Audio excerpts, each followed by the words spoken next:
Dowd introduces House Concurrent Resolution number 9, a House Concurrent Resolution relating to Executive Orders 20-01 and 20-35, terminating a peacetime emergency declaration. Dowd moves that the rules be so far suspended that House Concurrent Resolution number 9 be now considered and placed upon its adoption.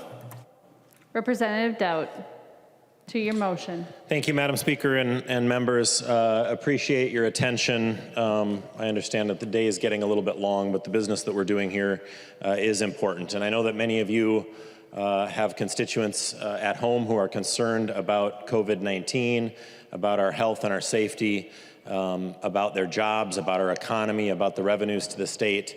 And none of these things are easy, right? This is a time that none of us really asked for. And certainly we as a legislature are on the front lines of hearing from our constituents about what their concerns are, to the point where I think maybe even we hear more than the administration does. Sometimes it's tough to reach the administration or the commissioners for somebody who's just a citizen to actually get in touch with somebody and voice their concerns. So their first line of defense is the state representative or the state senator that they own. I'm asking you to vote in favor of suspending the rules today to take up this resolution. This resolution does three things. Number one, it ends the peacetime emergency. Number two, it leaves in place a number of the governor's executive orders for those to run their course and expire at their normal expiration as defined in each executive order. And then the third thing that it does is something I want to talk a little bit more about. I think one of the issues that I have had and many legislators have had, and I want to be very clear, I don't want anybody to misinterpret anything that I'm saying as being critical of the governor or his reaction to this. Just as much as you and I didn't ask for this, this governor didn't ask for this, and he's certainly responding in a way that he thinks is the best way to keep Minnesotans safe, and I respect that. The problem for us is that he's acting on information that we most often don't have. And I think the biggest and most important part of ending this, this emergency declaration is that we need the legislature to be brought back up to its co-equal branch of government status. We need the governor working with us. We want to help him work the state through this. And the third thing that my resolution does is actually in response to information that I received last week when we asked to see the modeling. The modeling on COVID that the governor has been using to make a lot of his decisions, and in his defense, he has said that the modeling isn't the only thing that he has used to make decisions. I certainly appreciate that he probably has a lot of inputs coming from a lot of different places. But the modeling showed a couple of interesting things. I'll draw your attention to scenario 3 and scenario 4. Scenario 4 is what we're on right now. It called for an initial 2-week quarantine by all Minnesotans, except those who are part of an essential business or an essential service. Those people are continuing to provide that essential service. The rest of us are kind of stuck at home and working from home and trying to do our best to stay home and not spread this COVID-19. We're also in that executive order, or under a subsequent executive order, the governor has extended his stay-at-home order for an additional 3 or 4 weeks, I forget the exact time, until May 4th. At which time we don't know exactly what will happen. But scenario 4 in the model basically modeled what we're doing right now, the plan that we're on right now. What model 3 did is, or scenario 3 in the model, is it called for the original 2 weeks of quarantine by everyone.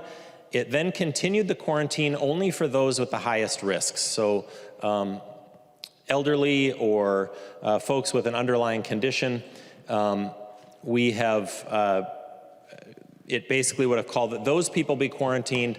The rest of us could return to the workplace using social distancing guidelines. So still maintaining our social distancing guidelines, and basically I think that model called for about a 50% reduction normal interactions between Minnesotans. The interesting thing about those two scenarios is that scenario 3 and scenario 4 had exactly the same outcome. The same number of ICU beds needed and the same number of predicted deaths. The difference being that scenario 3 got us through this about 6 weeks sooner. Scenario 4 pushes the peak out into July, and I'm curious to see what will happen after May 4th. If we'll be allowed to get some businesses open. And I think Minnesotans are ready to operate safely under responsible social distancing and still get their lives on, get on with their lives, get their businesses open and conduct some business and provide the vital services and employ the people that they normally do.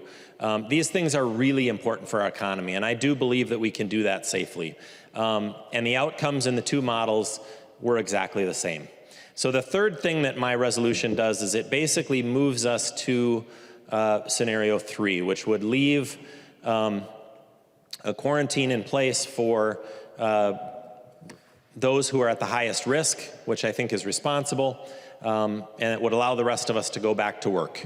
And I think this is what Minnesotans are ready for. So the executive orders that would be left in place would be Executive Orders 20-02, 03, 06, 07, 10, 13, 14, 16, 19, 21, 22, 23, 24, 25, 26, 27, 28, 29, 31, and 34. This resolution is available online. You can certainly read it in greater depth. If you have questions about what is or what is not included from the executive orders, I'll just give you an example. Schools have been ordered to teach our kids from home in a remote setting with no kids attending schools until May 4th. Had we passed the previous resolution, and had that passed in the Senate today, the emergency powers would have ended. That executive order would have ended abruptly, and without local school districts taking action, kids would have been expected to be in school tomorrow. So this just provides a little more orderly way of conducting, ending the emergency powers, and I think a more reasonable and responsible way of doing that, but still gets us to the same goal, still gets us our economy open, and gets people back to work, and starts to get us out of this COVID-19 situation that we're in. So I want to say that our priority is keeping Minnesotans safe, and we think we can do that while still transitioning back into reopening a lot of the businesses in the state of Minnesota. I think people are ready to do this and do it responsibly, and this resolution would be the first step in doing that. So I would appreciate members' support. I would ask for a roll call vote on this suspension of the rules, and I would ask for members' support. Members, there are social distancing protocols in place to protect all of us. And I will tell you that right now there are a very large number of people ignoring the social distancing requirements. Let's go ahead and do the 15 votes here, but this is the last time I'm going to allow this kind of violation of the health and safety procedures of the Minnesota House of Representatives before I ask the Sergeant at Arms to enforce the rules. Representative Doubt requests a roll call. Are there 15 hands? Seeing 15 hands, there will be a roll call. Please quit violating the rules. And if you are not permitted to be in the chamber under the health and safety rules, please vacate the chamber. Representative Winkler. Madam Speaker, members, I rise in opposition to the Doubt motion to suspend the rules and fundamentally in opposition to the House concurrent resolution authored by Representative Doubt. The resolution is blatantly unconstitutional. There is no question, there's not even a cover of constitutionality to the resolution authored by Representative Doubt. We have a statute in Minnesota, Minnesota Statute Section 12, that creates emergency powers. The legislature passed that into law, it's statute. The governor signed it into law. It is the law of the state of Minnesota that the governor has the authority to issue a declaration of a peacetime emergency. The governor has done that. Pursuant to that peacetime emergency, the governor may issue a number of executive orders to protect the health and safety of the people of Minnesota. The legislature has the authority to end the governor's peacetime emergency through a majority vote of the Minnesota House and the Minnesota Senate. That's why there's a concurrent resolution. The legislature has an on or off switch on the peacetime emergency. What Representative Doubt is proposing in his underlying resolution is for the legislature, by resolution between House and Senate, without signature of the governor, to revoke the peacetime emergency and create a new power for the legislature to act by a joint resolution of the House and Senate and create law for the people of the state of Minnesota and to approve or disapprove individual executive orders of the governor. That is not within our purview. It is not remotely constitutional. It is blatantly political, and I would ask members to vote no. Discussion. Seeing none, Representative Albright.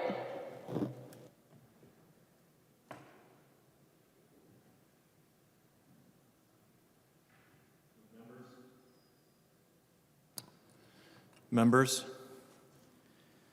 we have been told consistently from the beginning of this crisis that this is not partisan. I think we can all agree with that point. Because how could our response be partisan?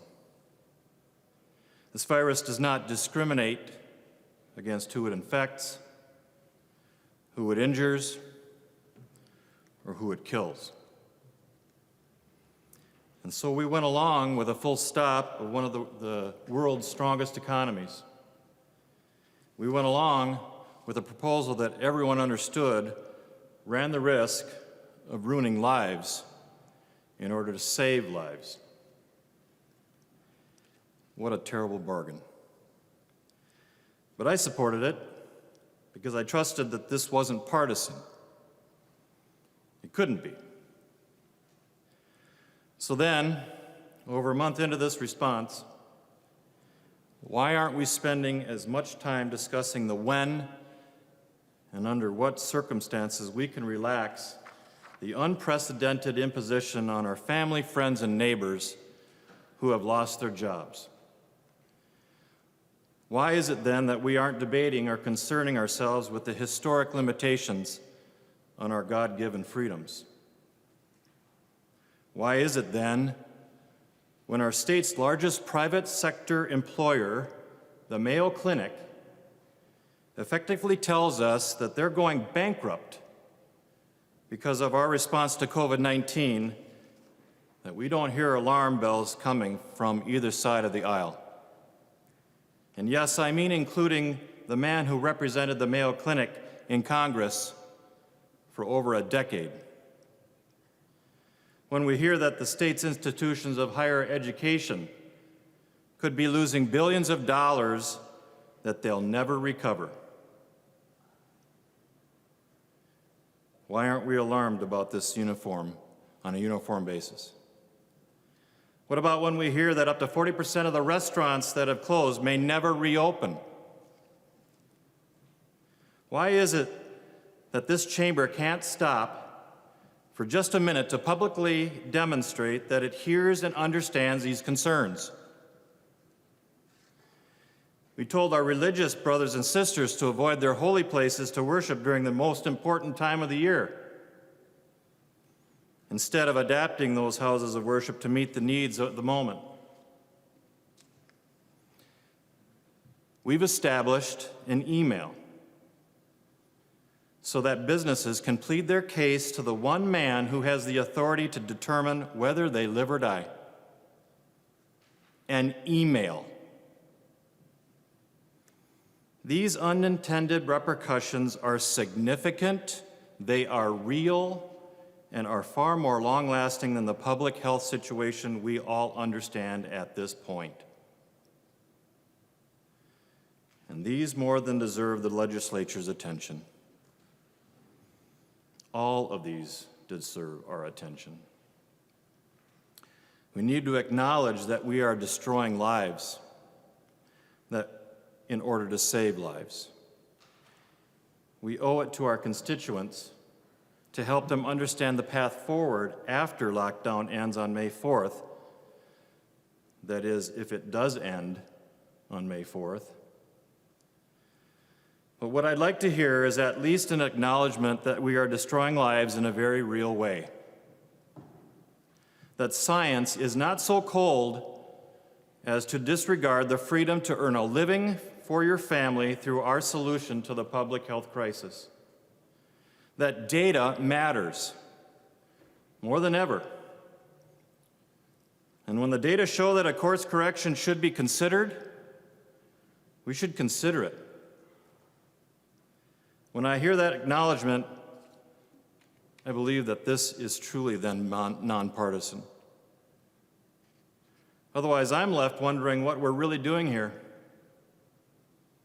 And I'll be perfectly honest, my constituents have called, written, and talked to me wondering the same thing. It is not only not insensitive to start asking questions about the solution to get 15% of our Minnesotans back to work, it's quite frankly overdue. And at this point, it's fully irresponsible to not be having that conversation in this legislature. Otherwise, we risk becoming subjects of an ever-growing government overreach. I didn't sign up for that, and frankly, members, I don't think any of you did either. Thank you, Madam Chair. Any further discussion?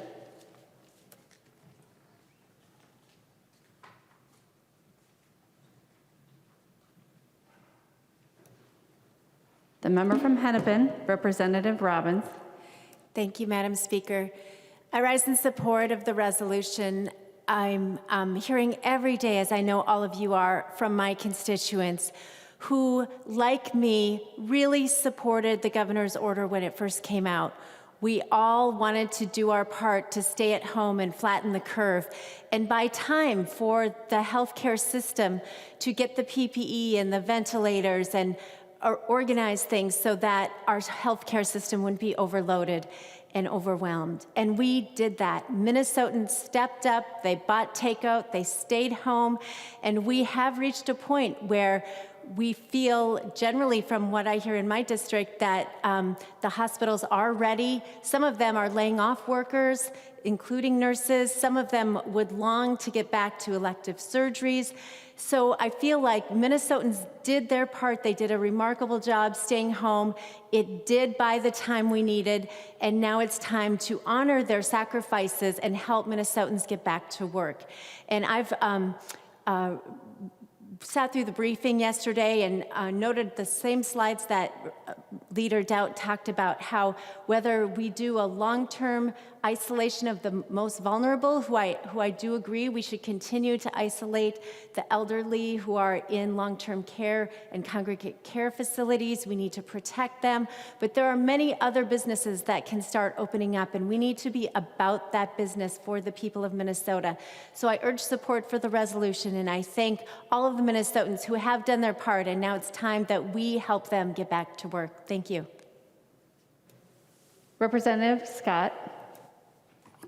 Thank you, Madam Speaker, and I'll be really brief. When this was first issued, actually before it was issued, Governor Walz came to each of our caucuses.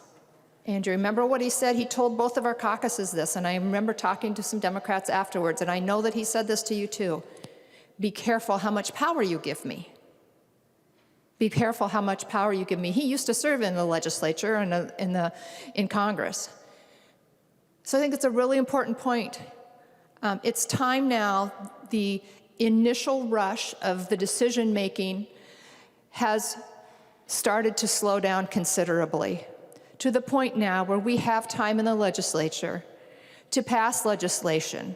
Rather than have this state ordered and run by executive rules and executive decision-making, it's time to include the legislature in conducting the business of the state of Minnesota. All of us are hearing from our constituents. And as Leader Doubt said, most of us are probably hearing more from our constituents than the governor's office actually is, or maybe at least more of those messages are getting through to us. We are If you know the layout of this Capitol here, you know that we are the branch that looks out over the people. We are the ones closest to the people. And so I believe that we need to be representing the people of our districts in the decision-making in the state of Minnesota. So I want you to remember what the governor urged of us. Don't give me too much power, he said. Representative Miller. Thank you, Madam Speaker. Members, when I was driving in this morning to the Capitol, I had a constituent of mine call me. He had heard an interview that I did with the radio this morning regarding this resolution, and he called because he was upset, and he said, Representative Miller, why are you bringing politics into this discussion? Why are you bringing politics into this crisis right now? And I politely and cautiously tried to clarify that with him, and I said, this is not politics. Here's why we're doing this resolution. It's the Constitution. It's all the different things that I said in my argument earlier. Well, if that constituent of mine is watching right now, welcome to politics, because that's what this is about. Representative Dowd's resolution is just another bite of the same apple of what we did.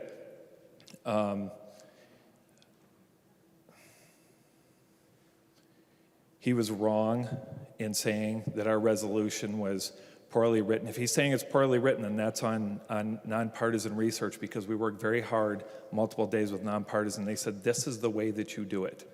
This is the way that you do it. We brought that resolution full 24 hours in advance to his caucus. We've been very forthright and open about it. We've talked with some of them about it.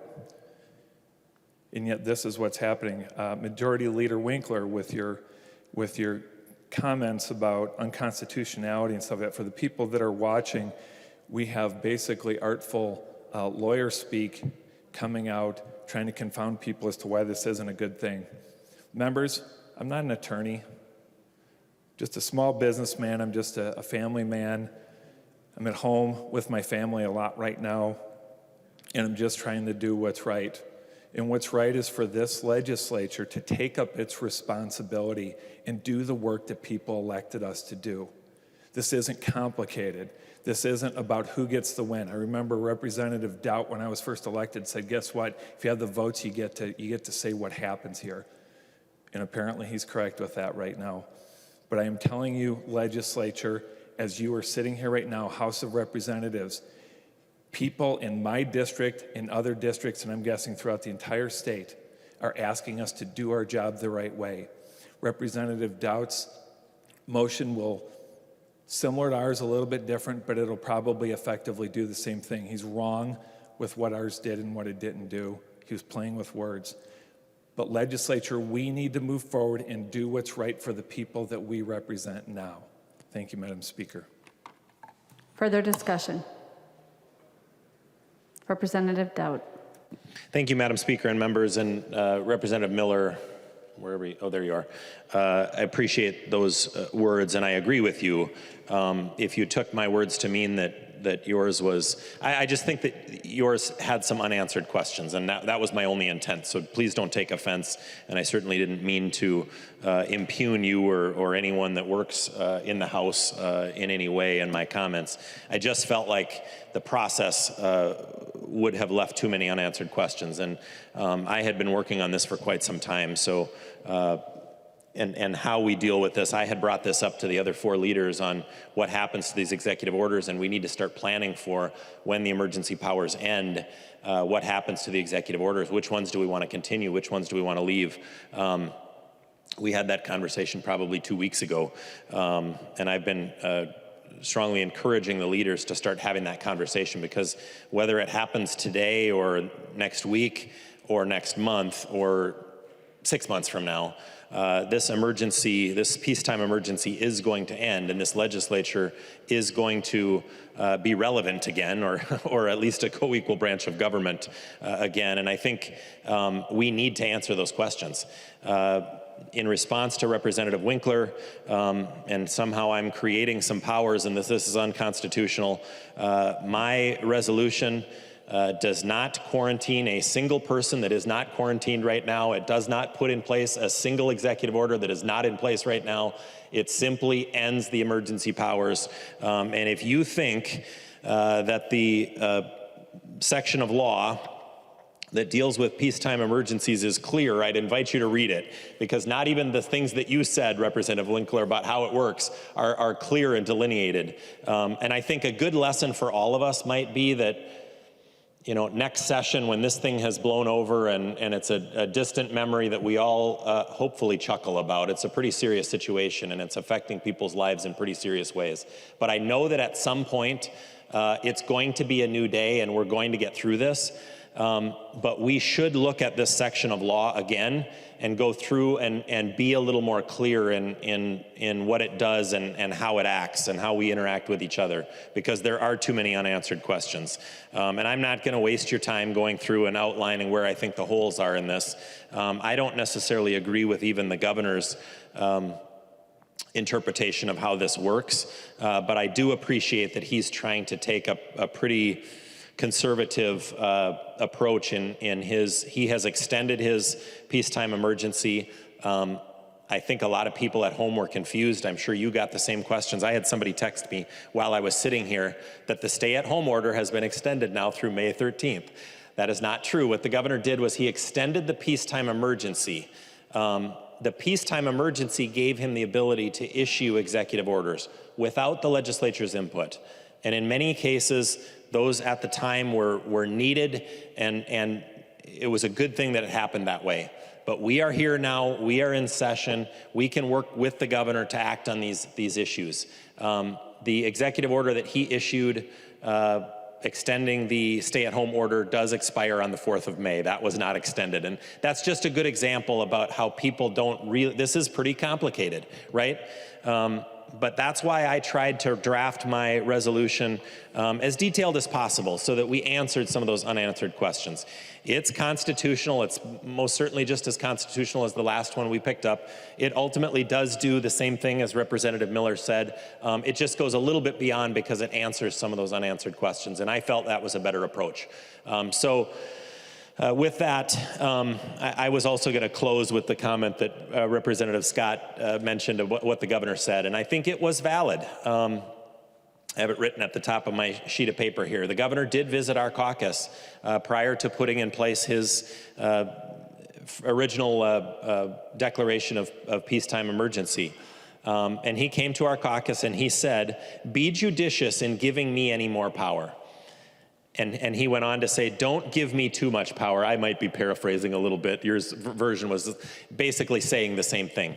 The governor literally stood in front of legislators and said, "Don't give me too much power." Because he understands our Constitution, and frankly, I would think he would use and could use and would appreciate a little more support and some more eyes on some of the data in making these decisions. Again, I want to repeat that I'm not standing here criticizing what the governor's done. Would I maybe have done it a little differently? I can't even say that because I haven't seen all the data.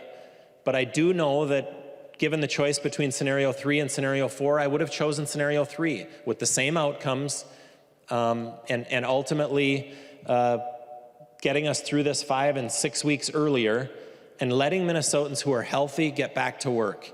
We haven't heard about herd immunity and the fact that this does need to move through those of us who are healthy so that we can build up the antibodies, and that's ultimately how you defeat one of these. I've talked to dozens of epidemiologists who have talked about that over the course of this. I think we've all learned a lot.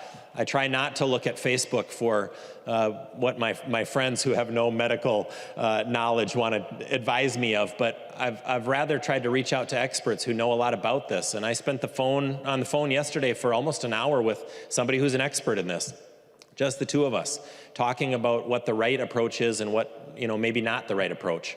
And I won't say that the governor's approach is wrong, but given the data in his own modeling that says that we get the same outcome in scenario 3 and scenario 4,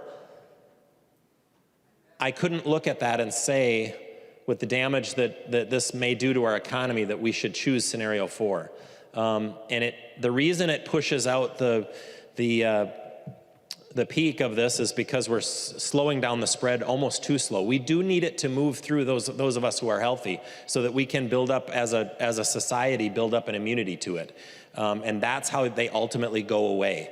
That's why they talk about doing blood transfusions from people who have the immunity in their system to people who are fighting for their lives right now, to put some of that antibody in those people to help them fight this.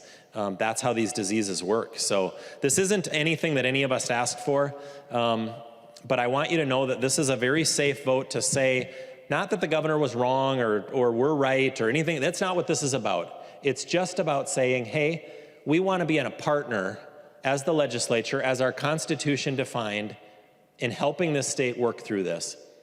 And we want to be part of the orderly process of getting Minnesotans through this and getting them back to work.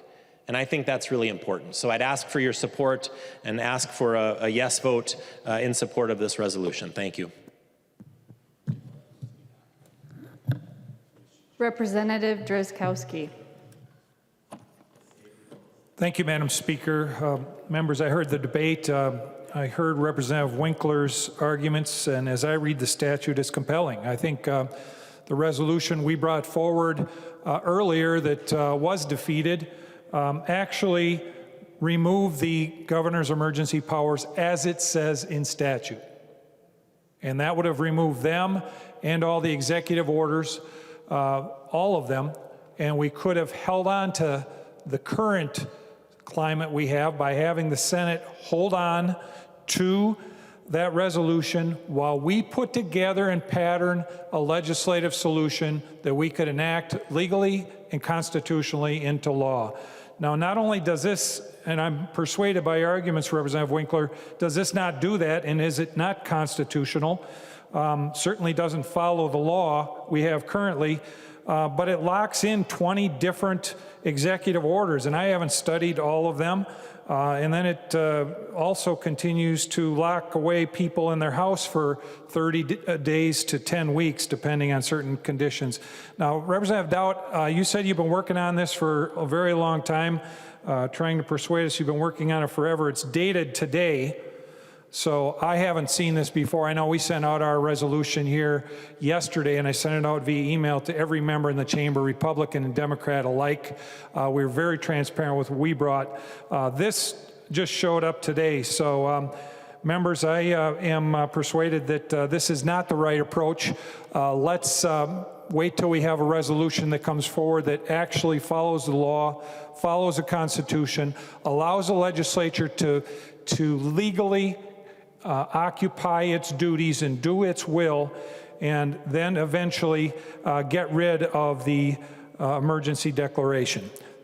Thank you, Madam Speaker. Representative Winkler. Madam Speaker, members and members of the public, I hope you won't listen to the armchair epidemiologists who've been speaking on the floor on behalf of the Dowd and Drazkowski motions. We actually have people who do this for a living, who understand the course of disease and create models which predict the consequences. Representative Dowd discussed scenario 3 versus scenario 4 and presented it as though one was easier and got the same result and one was harder and got the same result, and somehow we've chosen the harder one for no good reason, or the governor has. The governor has decided that a longer stay-at-home order is necessary and prudent because the hospitals, the healthcare systems that are providing the care to individuals are concerned that the model might be too optimistic about the number of ICU beds needed and how long it will take to create them. If you take the time to listen to the briefing from the Department of Health, which I would hope would be worth everyone's time, it lasts about an hour. There are reporter questions afterwards. The reporter, I can't remember which one, but a particular reporter asked, why would you choose 3 versus 4? And the answer was because the healthcare providers, the hospitals in our communities and in our districts are concerned that the model is too optimistic and that we will need more capacity and it will be more difficult to develop the capacity to treat people. They also say that the availability of ICU beds is the #1 determining factor or correlation between whether you catch it and you die or you catch it and you survive. So we need the ICU beds and we need the time to create them. This is not the time to say that the governor acted when he needed to and now the emergency is over. It is far from over. The consequences of this are significant and they are severe, not just for the lives lost to the individuals who contract COVID-19, but of course, all of the disruptions of family finances, of businesses, of jobs. We did not choose COVID-19. We did not decide that we wanted to have a global pandemic sweep across the world and include Minnesota in its sweep. But it is a real life threat to the lives of thousands and thousands of fellow citizens, our fellow Minnesotans, and we are taking the best steps we can with the knowledge that we have now to combat this disease and stop it as best we can. We have an opportunity together to make the best of that situation for Minnesotans' economic lives. We could pass housing and rental assistance to help both landlords and tenants get through this crisis. We can look at what the federal government is providing in stimulus, small business administration loans, potentially create small business grants or other things to help businesses survive. We just passed legislation today, the fourth installment of a legislative effort to get more flexibility, more resources into the hands of people who are combating this disease. We are as relevant as we are making ourselves, but now is not the time to declare victory. Representative Miller talked about the last time we had a global threat of this nature was the biblical flood of Noah. It is not time to stop building the ark. The ark is not finished. The waters are rising, and we are going to need the ark to save ourselves and our fellow citizens. Members, this is irresponsible. Please vote no. The clerk will take the roll on the motion.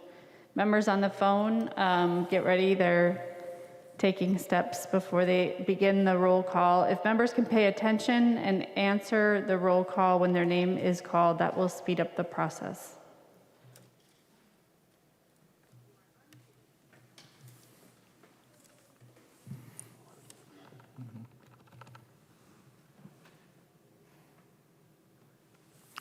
Acom. No. Acom, no. Albright. Yes. Albright, aye. Anderson. Anderson, yes. Anderson, aye. Backer. Yes. Backer, aye. Bonner. Bonner, no. Bonner, no. Barr. Barr, no. Baker. Baker, aye. Baker, aye. Becker Finn. Dowling, no. Becker Finn, no. Bennett. Bennett, yes. Bennett, aye. Bernardi. Bernardi, no. Bernardi, no. Bierman. Bierman, no. Bierman, no. Bull. Bull, aye. Brand. No. Brand, no. Cantrell. No. Cantrell, no. Carlson, A. No. Carlson, A, no. Carlson, L. No. Carlson, L, no. Christensen. No. Christensen, no. Claflin. No. Claflin, no. Considine. Considine, no. Considine, no. Daniels. Daniels, yes. Daniels, aye. Doubt. Doubt, aye. Davids. Davids, aye. Davney. Davney, no. Dean. Dean, no. Dean, no. Damath. Seamus, yes. Damath, aye. Detmer. Detmer, aye. Drazkowski. Drazkowski, no. Eklund. No. Eklund, no. Edelson. No. Edelson, no. Elkins. No. Elkins, no. Erickson. Erickson, aye. Fabian. Aye. Fabian, aye. Fisher. No. Fisher, no. Franzen. Yes. Franzen, aye. Freiberg. No. Freiberg, no. Garofalo. Garofalo, aye. Gomez. No. Gomez, no. Green. Yes. Green, aye. Grossel. Aye. Grossel, aye. Grunhagen. Aye. Grunhagen, aye. Gunther. Aye. Gunther, aye. Haley. Aye. Haley, Aye. aye. Halverson. Halverson, no. Hamilton. Aye. Hamilton, aye. Hanson. No. Hanson, no. Hassan. No. Hassan, no. Hausman. No. Hausman, no. Heinrich. Aye. Heinrich, aye. Heinzemann. Heinzemann, aye. Herr. No. Herr, no. Hertas. Hertas, aye. Hertas, aye. Hornstein. No. Hornstein, no. Howard. Howard, no. Hewitt. No. Hewitt, no. Johnson. Aye. Johnson, aye. Jordan. No. Jordan, no. Jurgens.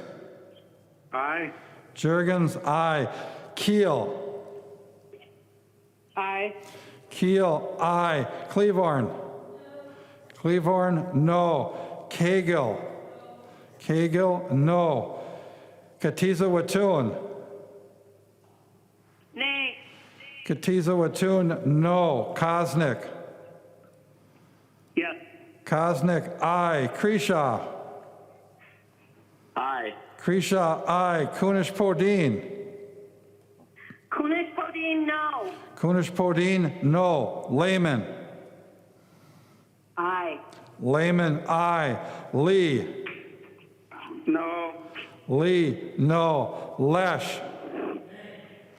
Lesh, no. Liebling. Liebling, no. Lean. No. Lean, no. Lilly. No. Lilly, no. Lippert. No. Lippert, no. Lislagard. No. Lislagard, no. Long. Long, no. Lucero. Lucero, yes. Lucero, aye. Lewick. Aye. Lewick, aye. Mahoney. No. Mahoney, no. Mann.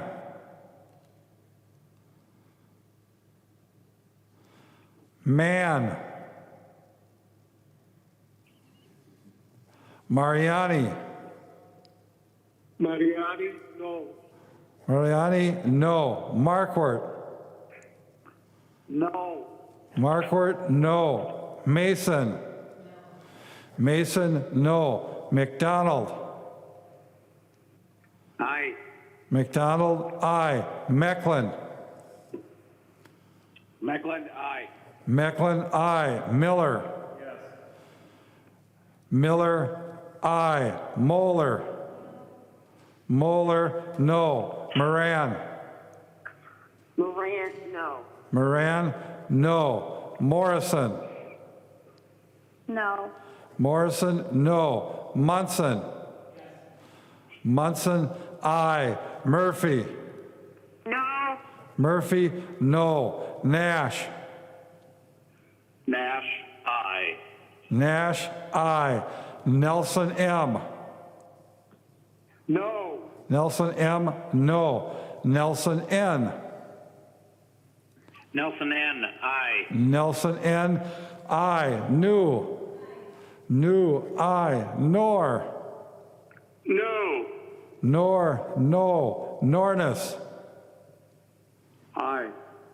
Nornis, aye. Novotny. Novotny, aye. Novotny, aye. O'Driscoll. O'Driscoll, aye. Olson. No. Olson, no. O'Neill. O'Neill, aye. O'Neill, aye. Palowski. No. Palowski, no. Purcell. No. Purcell, no. Petersburg. Aye. Petersburg, aye. Pearson. Aye. Pearson, aye. Pinto. No. Pinto, no. Poppy. Poppy, no. Poston. Aye. Poston, aye. Pryor. No. Pryor, no. Quam. Quam, aye. Richardson. No. Richardson, no. Robbins. Robbins, aye. Robbins, aye. Runbeck. Runbeck, aye. Sandell. Sandell. Sandsted. No. Sandsted, no. Sauk. No. Sauk, no. Schumacher. Aye. Schumacher, aye. Schultz. No. Schultz, no. Scott. Scott, aye. Stevenson. No. Stevenson, no. Sundin. No. Sundin, no. Swazinski. Yes. Swazinski, aye. Tabke. Tabke, no. Tice. Yes. Tice, aye. Torkelson. Aye. Torkelson, aye. Erdahl.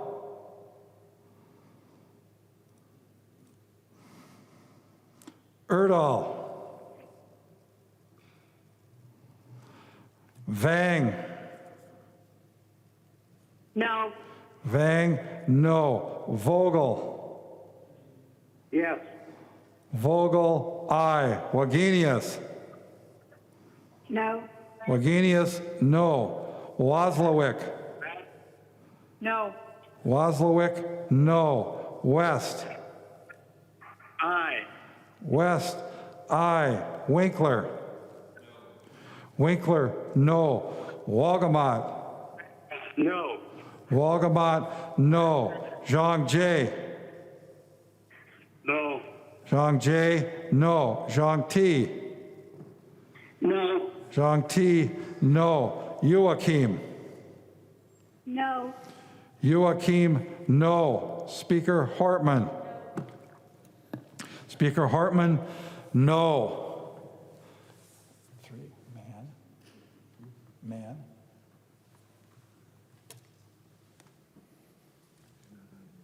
No. Sandell.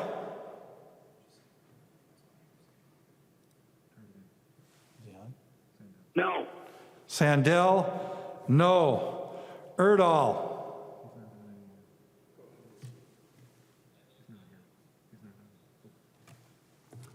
Erdahl, aye.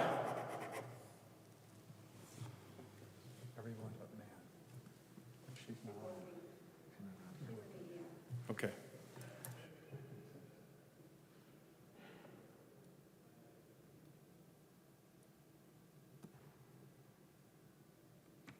You are muted.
There being 56 ayes and 77 nays, the motion does not prevail. House Concurrent Resolution Number 9, being referred to the Committee on Rules and Legislative Administration.